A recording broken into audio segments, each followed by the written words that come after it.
Hey everybody, welcome to Far From the Tree, a podcast where you can learn, laugh, even cry with your hosts, us, mother and daughter duo.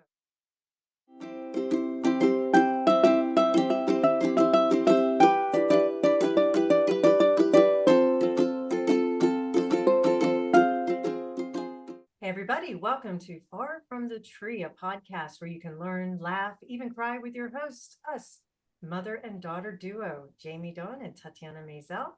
Jamie is an ICF leadership coach and astrologer, and Tatiana is a resident therapist dedicated to be of service to others through our gifts and life experiences. So get comfy, grab a favorite beverage, and share this sacred space with us. Who knows what fruit may fall in your lap as you tune into Far From the Tree. In this episode, we're going to continue to talk about attachment styles and go deeper into parenting styles, boundaries, expectations, how to take care of oneself when triggered in a relationship, and who knows what else. Hi, Tatiana. Hi. What's the weather inside of you today? Like a spring day. Oh, Flowers are blossoming. perfect, because we are Mhm. recording this right after the spring equinox. Oh, excellent. Yeah. And it was a new moon the next day, and all those things that I love to indulge in. New moon ceremony, which was cool. So Beautiful. yeah, I think What for about for you? me, mine is sunny, partly cloudy. Partly cloudy with sun, let's put it that way. Because I'm having a little FOMO because my significant other is skiing and I'm not, because he's on spring break. And you're And I not. and I'm not. And I've missed him. I haven't seen him in a few days. So I'm having a little FOMO. But tomorrow's another day and I'll get to ski and have some fun. So cannot When do complain. adults get spring break? That's a good question. Why don't we get spring break? We don't give ourselves permission to do it. Hmm. You're right, we should. I guess that's what vacation is supposed to be for. Yeah, but a lot of time off of work. Hey, company's shutting down for a week. Go have a good time. We'll pay you. Now that would be lovely. If I could get paid for not working for a week. Just like half. Here's half your earnings for a week. Go vacation. All good. Well, Whatever.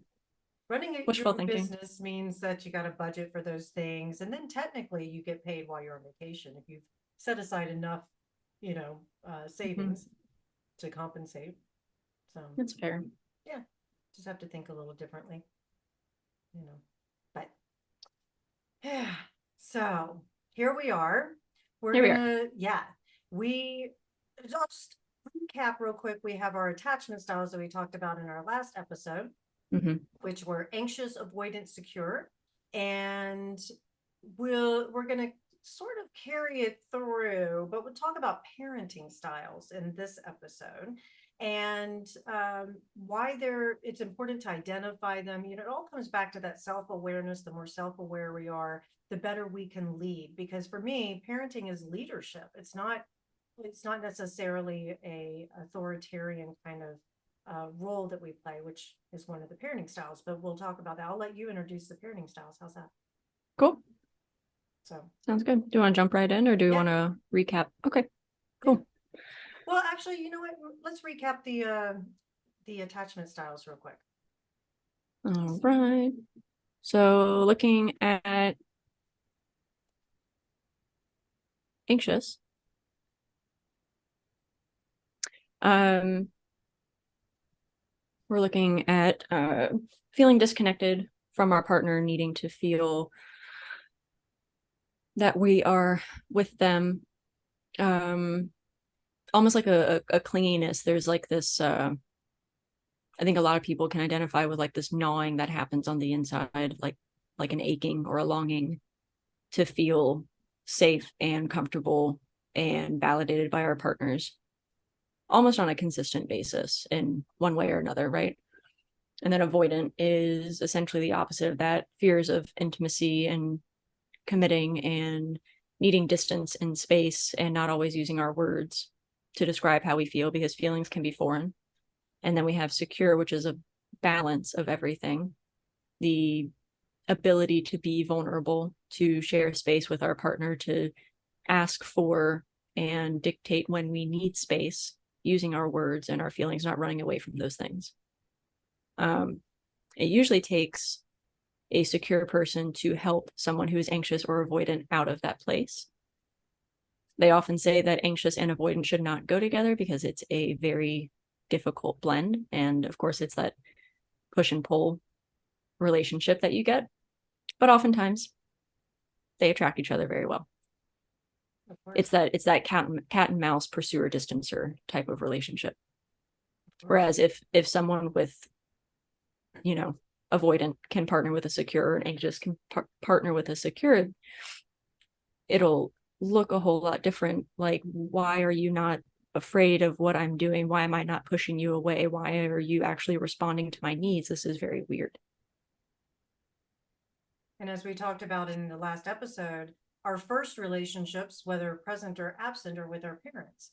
And so that's what helps to develop our attachment styles and coping. I call them coping mechanisms as well, right? It's like, okay, the reptilian brain kicks in, fight, flight, or freeze. And so the attachment style starts to present itself, and we find ways, because as human beings, we're here to survive at the basic level.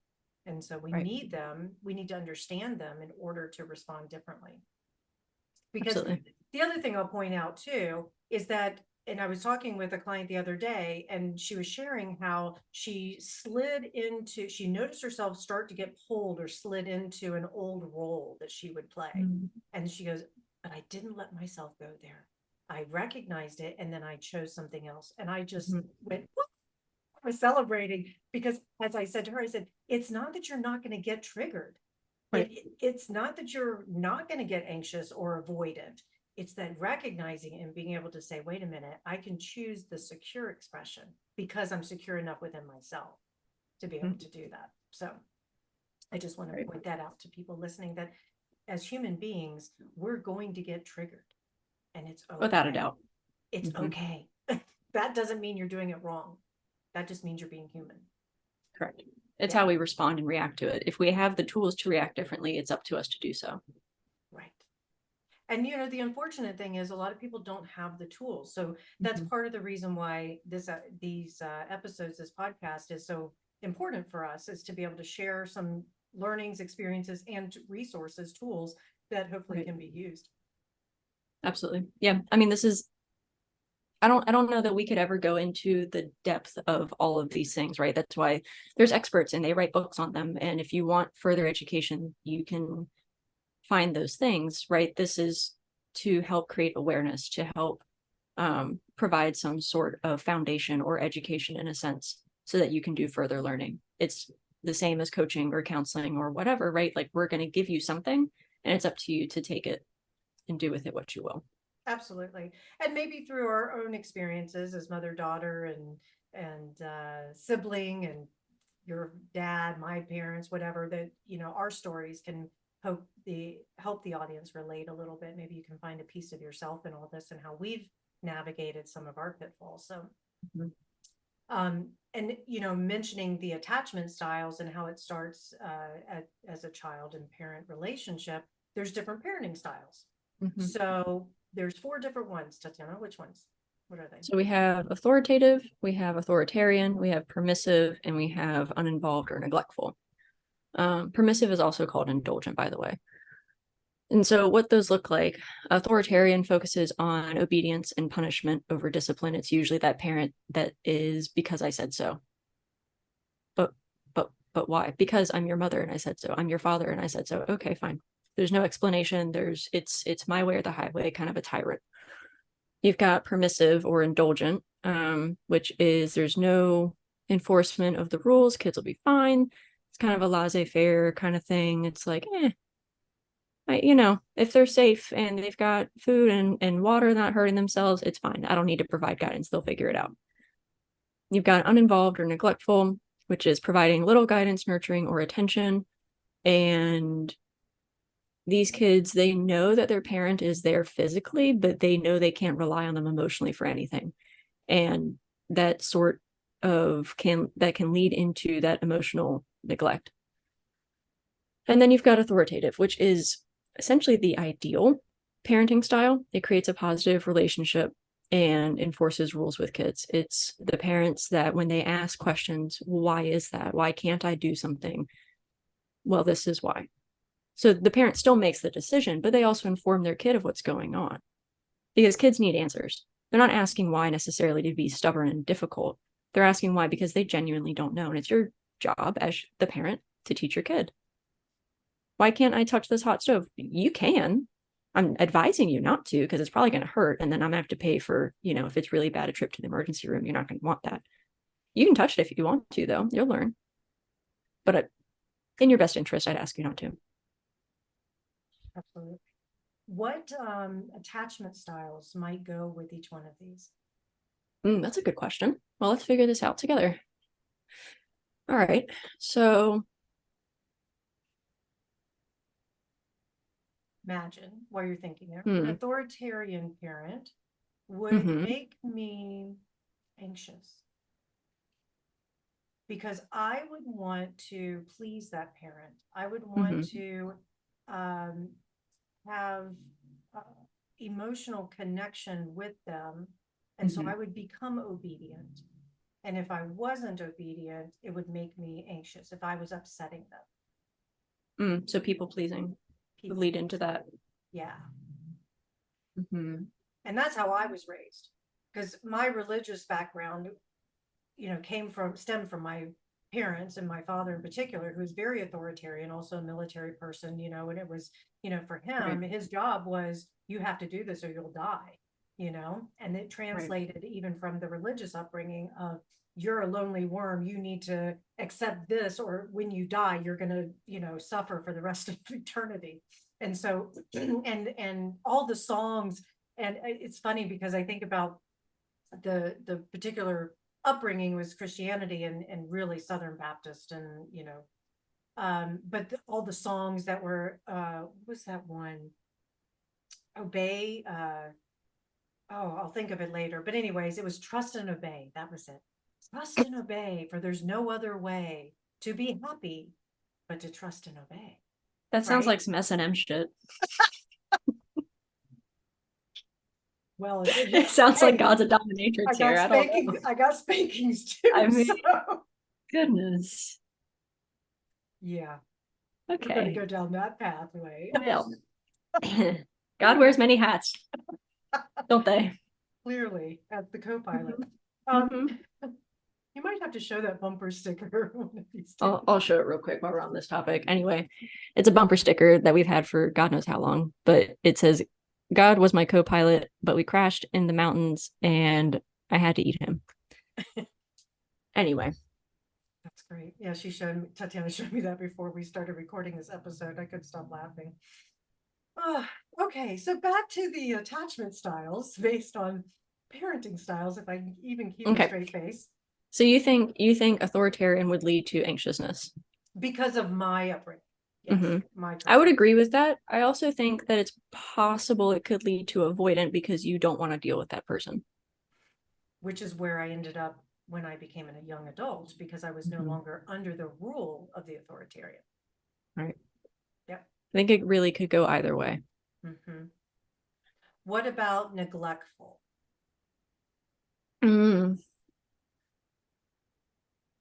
I would go with a disorganized. I would say it's both anxious and avoidant. They don't know how to feel, because if a parent is neglectful, especially emotionally, that child will experience that emotional neglect straight up. They'll probably ache to have the caregiver respond to them. You, I'm sure, will most likely see behavioral issues coming out because that's how they get the caregiver to respond, right? It's some form of attention, whether it's positive or negative. And at the same time, you may not know how to react to that caregiver because you've never had that kind of safety with them. So you don't know how to respond, which might be that avoidant part coming out. I'm anxious. I need you. Ooh, but you're reaching for me now. I don't know what to do. I haven't experienced love and warmth from you before. I don't know what to do. I want it, but I don't know how to handle it when I get it, if I get it. It's very confusing. Yeah, it's a very scary place to be. Yeah. Ooh. We'll talk about antidotes after we're done. Sure. Um, what about permissive or indulgent parenting? This one feels tricky.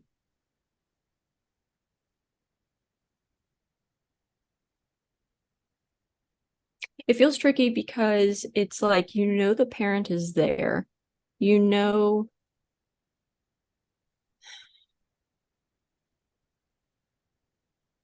mm, Because the description, right, is that the parent could be attentive and warm, but may not set many rules. And they may prioritize being their child's friend over being their parent. mhm. So it's possible you can develop a secure attachment to this person because they feel safe. So remember from last episode, all attachment styles are normal. Right. They're normal. They're correct responses to the reactions you've gotten from caregivers. So no one particular attachment style is wrong or bad or anything like that. Please don't label any of them with those, right? As I'm learning in my trauma certification, it's correct behaviors. These are correct responses. Right. This is what your body is meant to do, your brain is meant to do, right? And the reason why I'm a little bit lost for words is because this does feel like this is an exploration. So for everyone listening, like, if you're able to work through this with us, it's awesome, right? Have your own, you know, thoughts and comments. And if you're not sure, if you have questions and you want to talk about it with somebody, like, please do. It's worth the exploration. Sure. So yes, talking about permissive parenting, with the attachment, it does seem like you can develop safety because you know they're going to be there. If for some reason you're in trouble, they might be someone to call, you know, they're going to pull you out. At the same time, they're probably not going to enforce a whole lot with you, right? So you're able to go out and explore the world and come back without repercussion. So there obviously there are some downsides, but that's to the parenting style as opposed to the attachment. What are your thoughts?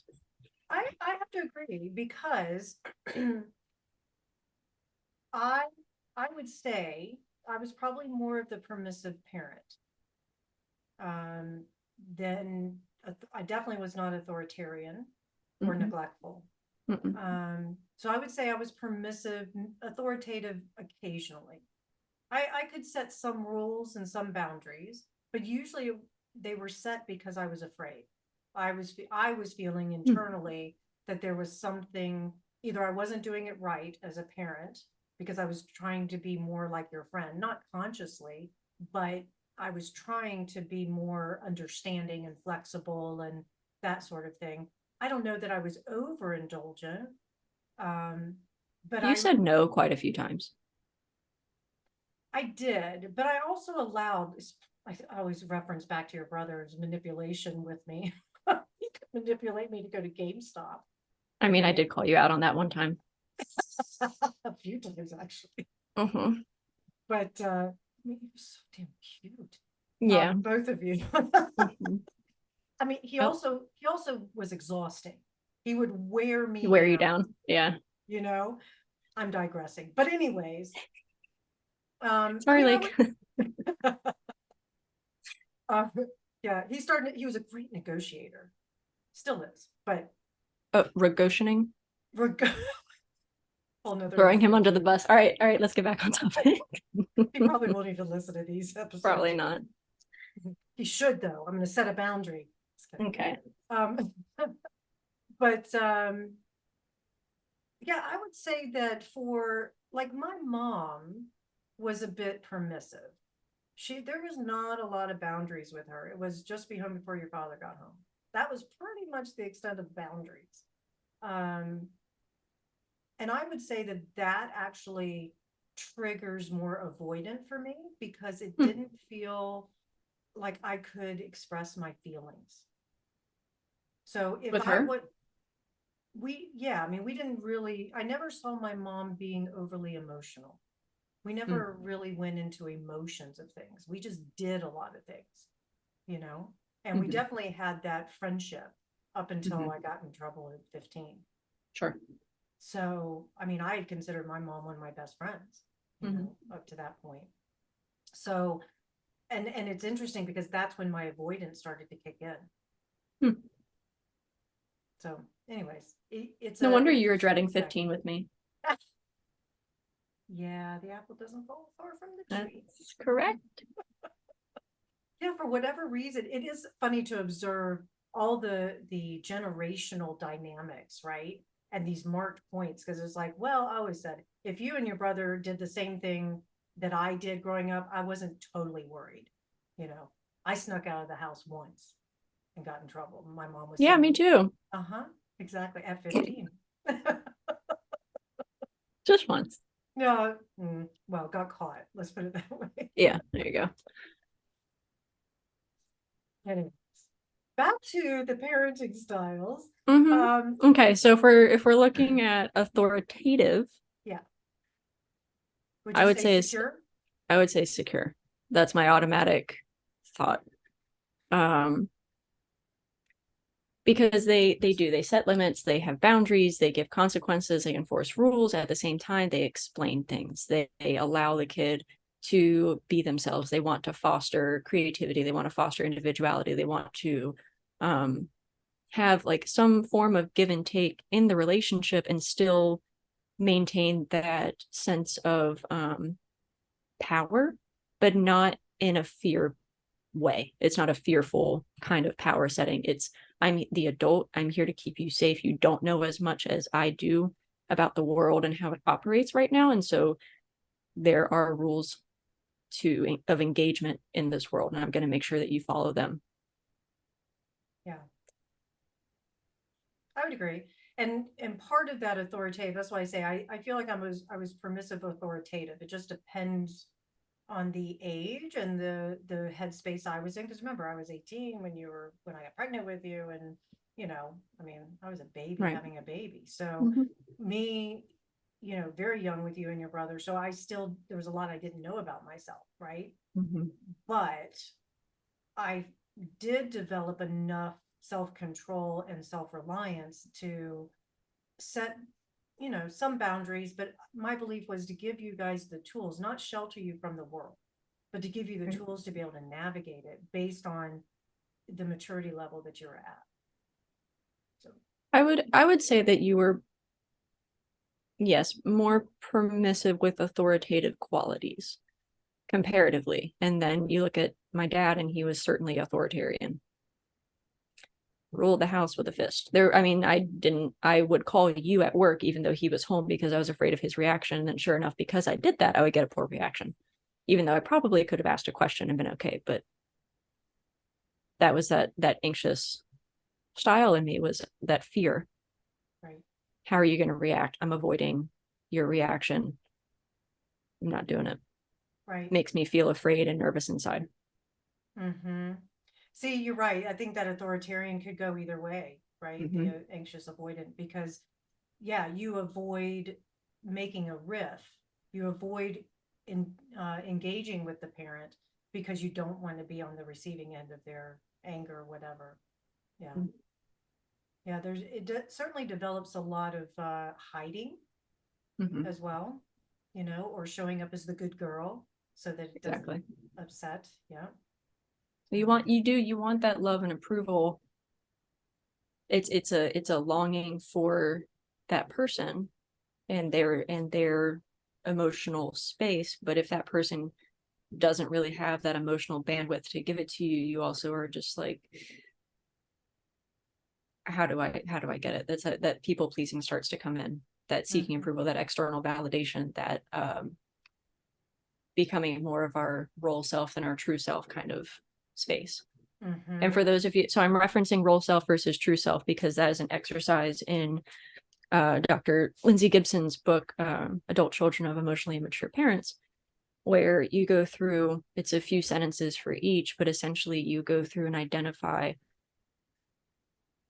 your role self, which is the self that you present to other people. It's the self that you have become for others because your true self wasn't good enough. It couldn't be seen, it couldn't be heard.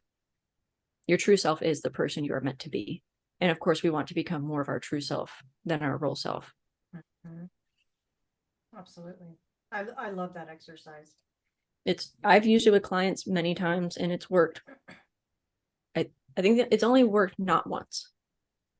And I think that was due to the client's like developmental level. But any other time, it's very eye-opening. Yeah, it's a really powerful technique. Mm-hmm. So, or exercise. How do we work with these different types of parenting styles? How do we break free from them and create security? Because all of us want security. Mm-hmm. So if we're working with an authoritarian or neglectful or indulgent style of parenting, and this can translate into our everyday lives, in our personal relationships, our professional relationships. I mean, how many of us have bosses that are authoritarian? You know, we've had that micromanager, the criticizer, you know, come out. So how do we move from out from these types of relationships and still feel secure within ourselves? You're asking as the child or Yes. Yes, and the child, and here we are as adults, and recognizing that the parent-child relationship that we experienced now has shaped how we interpret the world, how we react to it, different situations, when we get triggered, that sort of thing.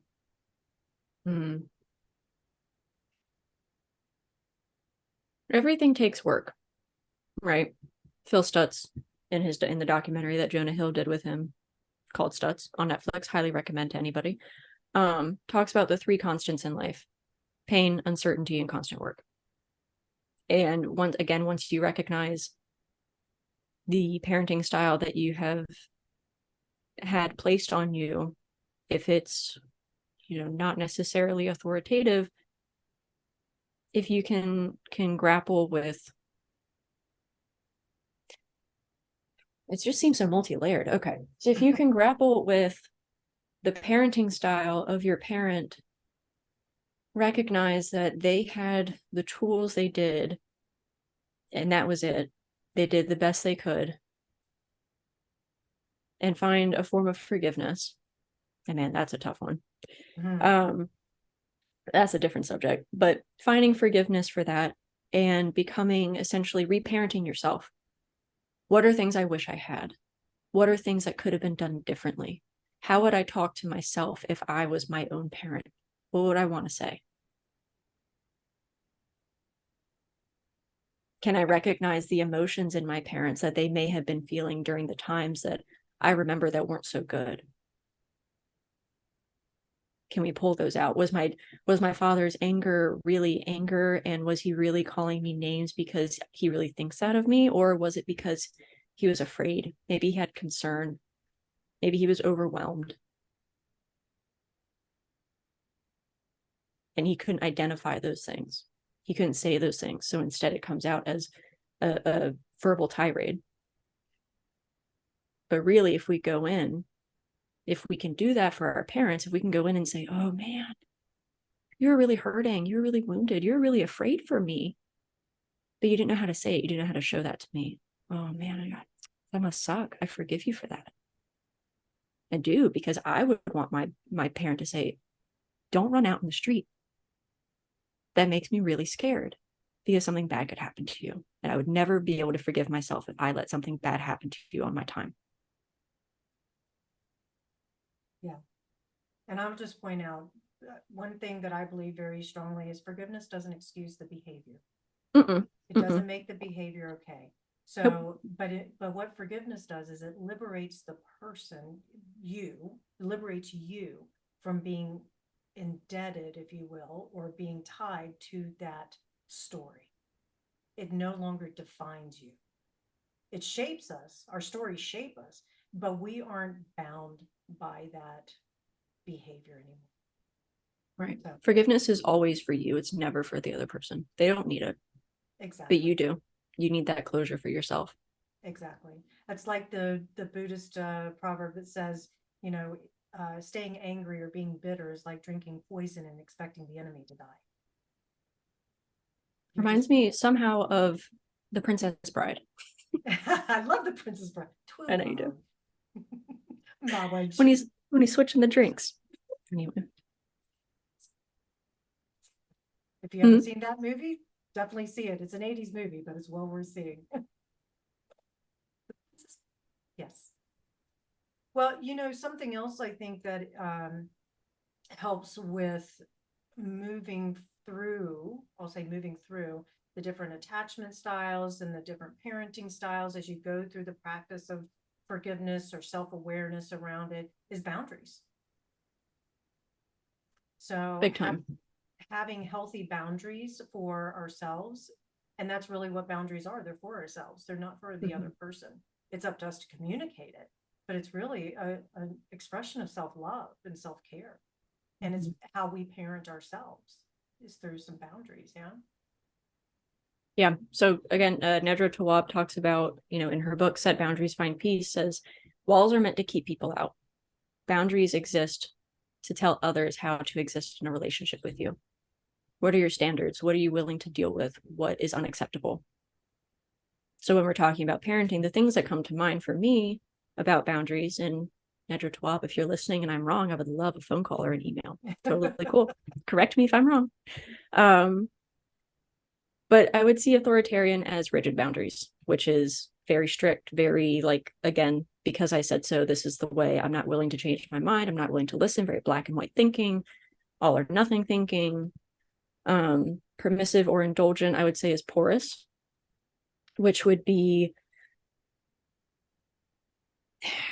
porous is obviously is the opposite of rigid, right? So, anything goes, laissez-faire again, like you can do what you want. I'm going to overshare. I'm going to over communicate, overindulge. Authoritative, I think, would be healthy boundaries. And that's, knowing what is acceptable, having healthy communication, being able to say no, and standing firm in what you believe in and your values, reiterating your boundary when you have to, because people will violate it, right?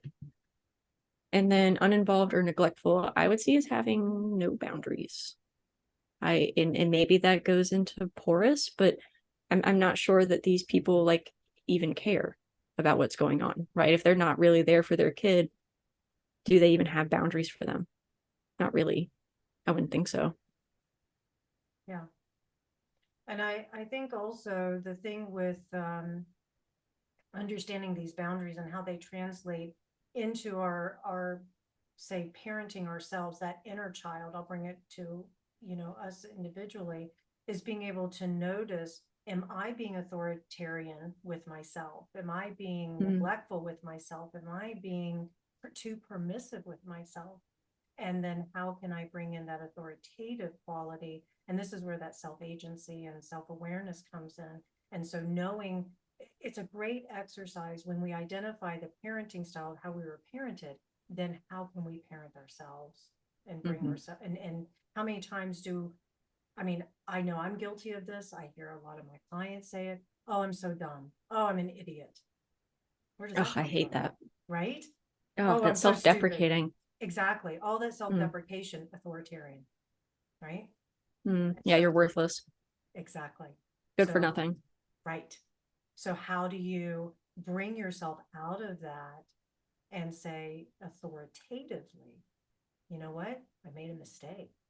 I can learn from it so that in the future, I don't have to do it that way again. Right. Right. That was silly of me. Yeah. Or I don't know what I don't know. Lesson learned. Right. Or I'm perfectly imperfect. Right. Whoopsie. Yeah, exactly. And We're then not robots. We're not programmed. right. And how many times do we give ourselves away? So the permissive, right? Where it's like, oh, go take advantage of me. Give me more work to do. I'm your yes girl. The doormat. Exactly. Exactly. Or the neglectful. I don't matter. Everybody just walks all over me too. That's another doormat kind of feeling. Right? and being able to say, wait a minute, let me check in with myself. What do I want? What feels right to me? Do I have the capacity to take this on? Because I think one of the pieces that is so important when we're setting boundaries is really becoming self-aware and knowing, you know, what's happening inside of me and what do I need? Because very often we don't set boundaries because we don't know what they are. So taking the time to do that. And then also, I can't tell you how many people I work with that will overgive and then resent the giving because it's not reciprocated, or and because they haven't communicated what they actually were wanting or needing. They were just giving, right? And so because they didn't have the boundaries. And so coming back to, wait a minute, what are you really giving?